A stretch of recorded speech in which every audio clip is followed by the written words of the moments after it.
Hey everyone, welcome back. Hope you're having a fantastic day so far. So in today's video, we actually sadly have some pretty bad news, as just this month, the Trump administration just announced that they are going to be restarting an initiative, which means that for right around 450,000 or so beneficiaries of Social Security, it's going to mean a cut of right around $3,600.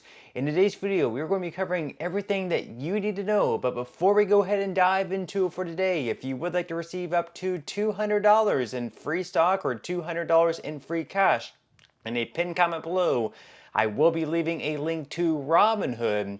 All you have to do is once you click on that link is just sign up for a free account and then simply link your bank account.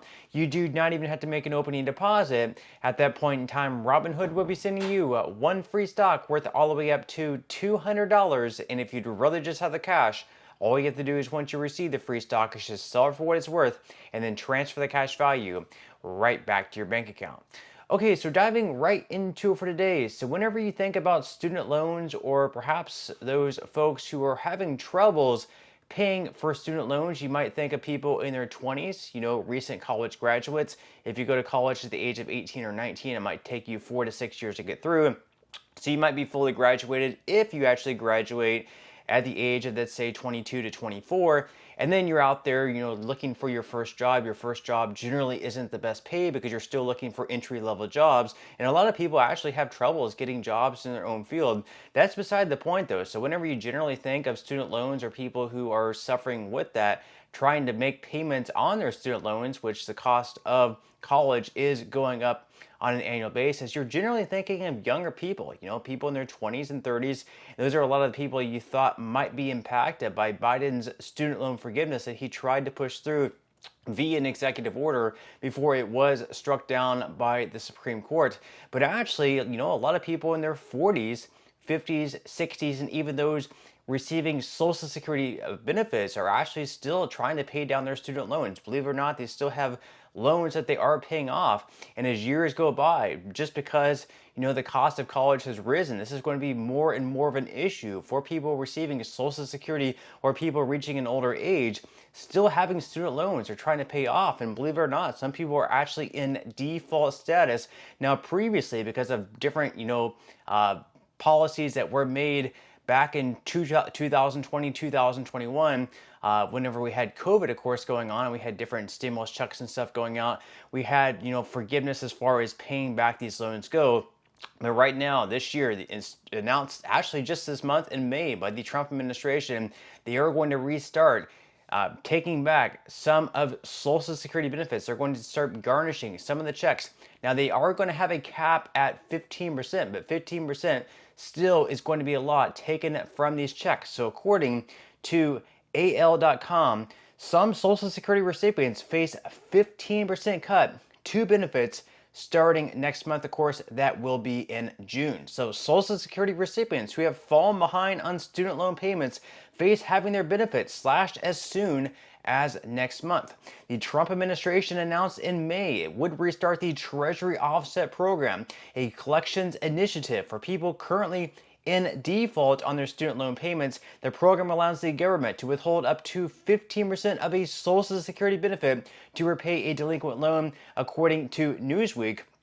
Now, the 15% is calculated from the total benefit amount before deductions and is the same whether benefits are retirement or disability payments. The garnishment could start as soon as June. So again, that will be next month's payments going out. Now, according to CNBC, there are some 2.9 million people aged 62 and older with federal student loans, which is a 71% increase from 2017 when there were just 1.7 million such borrowers.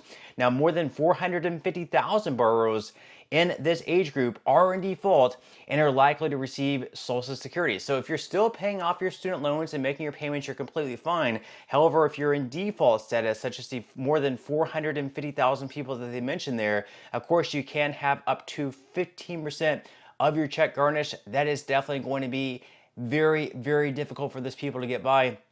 Now, they go on here to say that in a statement, the Department of Education said it has started notifying approximately 195,000 defaulted student loan borrowers that they are subject to top offsets. The remainders are expected to be notified later on this summer, and all will receive 30 days notice before the withholdings will start, and payments and interest on student loans were paused during the COVID pandemic before starting in 2023, and then in May, the Department of Education announced it would begin involuntary collections that would include garnishing tax refunds, paychecks, Social Security, and disability benefits. With that said, leave your thoughts and comments below. Are you for this policy? Are you against it? Do you think it's something they should be implementing? What do you think? Leave your thoughts and comments below. Now, of course, the average benefit right now in 2025 for the average retiree collecting Social Security benefits is right around $1,900.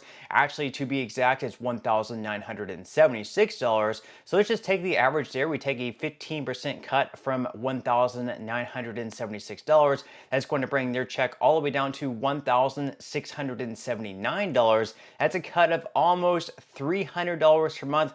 It would be a cut of $3,600 per year. For some, the cut could be much larger. Now, obviously, this is going to impact the people receiving the least amount of Social Security benefits the most. Are obviously the ones in more of the hardship, who are having troubles making payments on their student loans. You would also probably think they're going to be having a harder time paying for other things such as groceries, perhaps the rent, other things. It's going to be very hard hitting. But again, leave your thoughts and comments below about this policy. Now, according to AP News, student loan debt among older people has grown at a staggering rate, in part due to rising tuitions that have forced more people to borrow greater sums. Now, people 60 and older hold an estimated $125 billion in student loans, according to the National Consumer Law Center, a six-fold increase from just 20 years ago. That has led Social Security beneficiaries who have had their payments garnished to balloon by 3,000%, from approximately 6,200 beneficiaries to 192,300 between 2001 and 2019, according to the Consumer Financial Protection Bureau. So obviously you have to wonder here, like, is going to college and taking this much student loan debt really worth it, especially if you're not getting the return?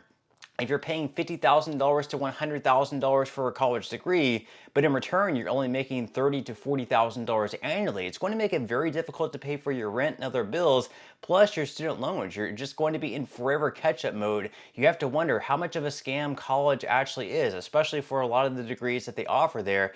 Now, they mention here also that this year, an estimated 452,000 people aged 62 and older had student loans in default and are likely to experience the Department of Education's renewed forced collections, according to the January report from CFFB.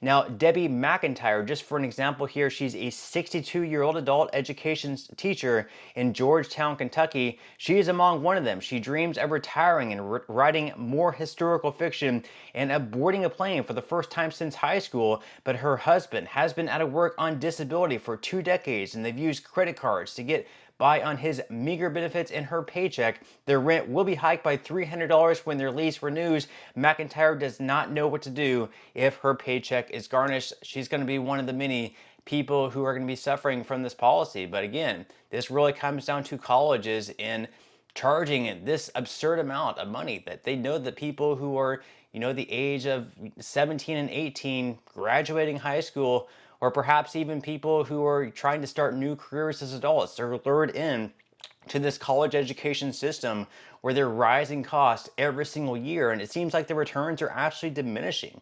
Like before, you might be able to graduate college and get a good paying job and really climb the career ladder, but that is, quickly changing there. You can see up on the screen there the average annual tuition and fees at a public four-year institution. Back in the 69 and 70, it was $2,843, and today it has risen all the way up to $10,892. It's seemingly come down just a little bit, but all in all, the cost of college has really risen.